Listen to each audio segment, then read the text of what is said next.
നമസ്തേ app സഭിക്കോ ഹമാരെ channel പർ ഹാർദിക് സ്വാഗത്. എല്ലാവർക്കും നമ്മുടെ പുതിയൊരു വീഡിയോയിലേക്ക് വീണ്ടും സ്വാഗതം. നമ്മളിന്ന് ഛായാവാദോത്തർ പത്രികയുമാണ് ഡിസ്കസ് ചെയ്യുന്നത്. ഹിന്ദിയിലെ പത്രികകളാണ് നമ്മൾ പഠിച്ചുകൊണ്ടിരിക്കുന്നത്. അത് ഓരോ യുഗത്തിൽ വരുന്നതായിട്ട് നമ്മൾ പഠിക്കുന്നു എന്ന് മാത്രം. അപ്പോൾ ഇന്ന് നമ്മൾ ഛായാവാദോത്തർ, അതായത് ഛായാവാദ് കഴിഞ്ഞാൽ പ്രഗതിവാദ്, പ്രയോഗവാദ്, നൈകവിത അല്ലേ, ഇങ്ങനെ വരും. അപ്പോൾ അതിനെ മൊത്തം കൂടി നമ്മൾ ഛായാവാദോത്തർ പത്രികയും എന്നുള്ള ടൈറ്റിലാണ് പഠിക്കുന്നത്.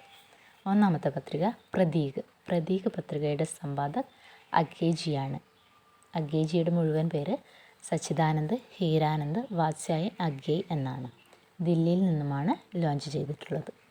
രണ്ടാമത്തെ പത്രിക കാദംബനി രാജേന്ദ്ര അവസ്ഥയുടേതാണ്. ദില്ലിയിൽ നിന്നാണ് ലോഞ്ച് ചെയ്തത്. അപ്പോൾ ആനന്ദ് കാദംബനി എന്നുള്ള പത്രിക നമ്മൾ പഠിച്ചിട്ടുണ്ട്. ആരുടേതാണ് ആനന്ദ് കാദംബനി? ബദ്രിനാരായൺ പ്രേംഖനിൻ്റേതാണ്. പ്രത്യേകം ഓർക്കണം, മാറിപ്പോകരുത്. കാദംബനി രാജേന്ദ്ര അവസ്ഥയാണ്. ആനന്ദ് കാദംബനി ബദ്രിനാരായൺ പ്രേംഖനാണ്. മൂന്നാമത്തേത് ധർമ്മയുഗ് പത്രിക സമ്പാദക് കോൻ ഹേ എന്ന് ചോദിച്ചാൽ ധർമ്മവീർ ഭാരതിയാണ്. കഹാം സെ ലോഞ്ച് കിയാ ഹെ എന്ന് ചോദിച്ചാൽ മുംബൈ സെ ലോഞ്ച് കിയാ ഹെ. നാലാമത്തേത് സാരിക പത്രിക സമ്പാദക് കമലേശ്വർ ജി ഹെ. കമലേശ്വറാണ്. എവിടെ നിന്നാണ് ലോഞ്ച് ചെയ്തത്? ദില്ലിയിൽ നിന്നാണ് ലോഞ്ച് ചെയ്തത്. അടുത്തത് സാപ്താഹിക് ഹിന്ദുസ്ഥാനിൻ്റെ മനോഹർ ശ്യാമാണ് സമ്പാദകമായിട്ട് വരുന്നത്. ദില്ലിയിൽ നിന്നുമാണ് ലോഞ്ച് ചെയ്തത്. ഹംസ് വളരെ ഇമ്പോർട്ടൻ്റ് ആണ്. രാജേന്ദ്ര യാദവാണ് സമ്പാദക്. ദില്ലിയിൽ നിന്നുമാണ് ലോഞ്ച് ചെയ്തത്. അപ്പോൾ ഹംസ് നമ്മൾ കഴിഞ്ഞ വീഡിയോയിൽ, അതായത് ഛായാവാദ് യുഗീൻ പത്രികയിൽ മുൻഷി പ്രേംചന്ദ്ജിയുടെ ഒരു ഹംസ് പത്രിക പഠിച്ചിട്ടുണ്ട്. അപ്പോൾ അതും ഹംസാണ് പേര്. അപ്പോൾ ഒരേ ടൈറ്റിൽ തന്നെ രണ്ടാൾ വരുന്നുണ്ട്. ഒരേ പേരിൽ തന്നെ രണ്ടാൾക്കാർ വരും. അപ്പോൾ നമ്മൾ ഓപ്ഷൻ നോക്കണം. അപ്പോൾ ഹംസ് എന്ന പത്രിക വന്നിട്ട് ഹംസ് പത്രികയ്ക്ക് സമ്പാദക് കോൻ ഹേ എന്ന് ചോദിച്ചാൽ അതിൽ ഓപ്ഷൻസിൽ രാജേന്ദ്ര യാദവ് ഇല്ലെങ്കിൽ മുൻഷി പ്രേംചന്ദ്ജി ഉണ്ടോ എന്ന് നമ്മൾ നോക്കണം. അപ്പോൾ ഇവർ രണ്ടിൽ ഒരാളുണ്ടാവും.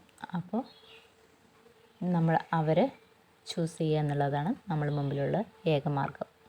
അപ്പോൾ ഹംസ് എന്നുള്ള പത്രിക മുൻഷി പ്രേംചന്ദ്ജി, രാജേന്ദ്ര യാദവ് എന്നിങ്ങനെ പഠിച്ചു വെക്കുക. ദില്ലിയിൽ നിന്നുമാണ് ലോഞ്ച് ചെയ്തത്. ഗംഗ പത്രിക കമലേശ്വർജിയുടേതാണ്. നമ്മൾ തൊട്ട് മുന്നേ പഠിച്ചു സാരിക പത്രികയും ഗംഗാ പത്രികയും കമലേശ്വർജിയുടേതാണ്. സെയിം പ്ലേസിൽ നിന്നാണ് അല്ലേ? സെയിം പ്ലേസിൽ നിന്ന് തന്നെയാണ് ലോഞ്ച് ചെയ്തത്. ദില്ലിയിൽ നിന്ന് തന്നെയാണ് ലോഞ്ച് ചെയ്തിട്ടുള്ളത്. വർത്തമാൻ സാഹിത്യ ധനഞ്ജയ് കി ഹെ. ആരുടേതാണ്? ധനഞ്ജയുടെ പത്രികയാണ് വർത്തമാൻ സാഹിത്യ. പ്രയാഗ് സെ ലോഞ്ച് കിയാ ഹെ.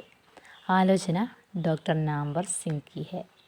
അപ്പോൾ ഡോക്ടർ നാംവർ സിംഗിൻ്റേതാണ് ആലോചന. ദില്ലി സെ ലോഞ്ച് കിയാ ഹെ. അങ്ങനെ ഇത്ര 9 പത്രികകളാണ് ഛായാവാദോത്തർ പത്രികയായിട്ട് വരുന്നത്. അപ്പോൾ ഒരു ടിപ്പ് പോലെ നമുക്ക് പറയുകയാണെങ്കിൽ ഛായാവാദോത്തർ പത്രികയിൽ വരുന്നത് അധിക പത്രികകളും ദില്ലിയിൽ നിന്നും മുംബൈയിൽ നിന്നുമാണ് ലോഞ്ച് ചെയ്തിട്ടുള്ളത്. അതൊരു ടിപ്പ് പോലെ നിങ്ങൾ ഓർത്ത് വെക്കുക. മുംബൈയിൽ നിന്ന് വളരെ കുറച്ചാണ് വന്നിട്ടുള്ളത് അല്ലേ? ധർമ്മയുഗും പിന്നെ ഏതാണ് വന്നിട്ടുള്ളത്? പ്രയാഗിൽ നിന്നും ധനഞ്ജയാണ്. അപ്പോൾ അധികാംശ പത്രികയും മുംബൈ സെ ആത്തി ഹെ, ദില്ലി സെ ആത്തി ഹെ. അപ്പോൾ കൂടുതലും ദില്ലിയിൽ നിന്നാണ് വന്നിട്ടുള്ളത്. എങ്കിലും ഒരു എന്താ പറയുക, നമുക്കൊന്ന് ഓർക്കാൻ വേണ്ടി, ഒരു ഈസി ആയിട്ട് ഓർക്കാൻ വേണ്ടി ദില്ലിയിൽ നിന്നും മുംബൈയിൽ നിന്നാണ് അധികം ഛായാവാദോത്തർ പത്രികകൾ വരുന്നത്. അധികം വന്നിട്ടുള്ളത് ദില്ലിയിൽ നിന്നാണ്. എങ്കിലും ദില്ലി മുംബൈ കണ്ട നമ്മൾ ഛായാവാദോത്തർ പത്രികയാണെന്ന് നമുക്ക് ഉറപ്പിക്കാം.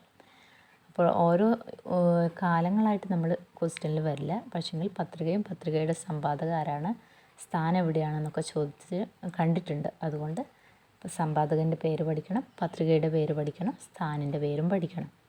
അപ്പോൾ ഈ വീഡിയോ എല്ലാവർക്കും ഇഷ്ടമായെന്ന് വിചാരിക്കുന്നു. വീഡിയോ ഇഷ്ടമായാൽ ലൈക്ക് ചെയ്യുക, ഷെയർ ചെയ്യുക, കമൻറ്റ് ചെയ്യുക, സബ്സ്ക്രൈബ് ചെയ്ത് സപ്പോർട്ട് ചെയ്യാൻ മറക്കരുത്. അപ്പോൾ അടുത്ത വീഡിയോയിൽ കാണുന്നത് വരെ എല്ലാവർക്കും ധന്യവാദ്.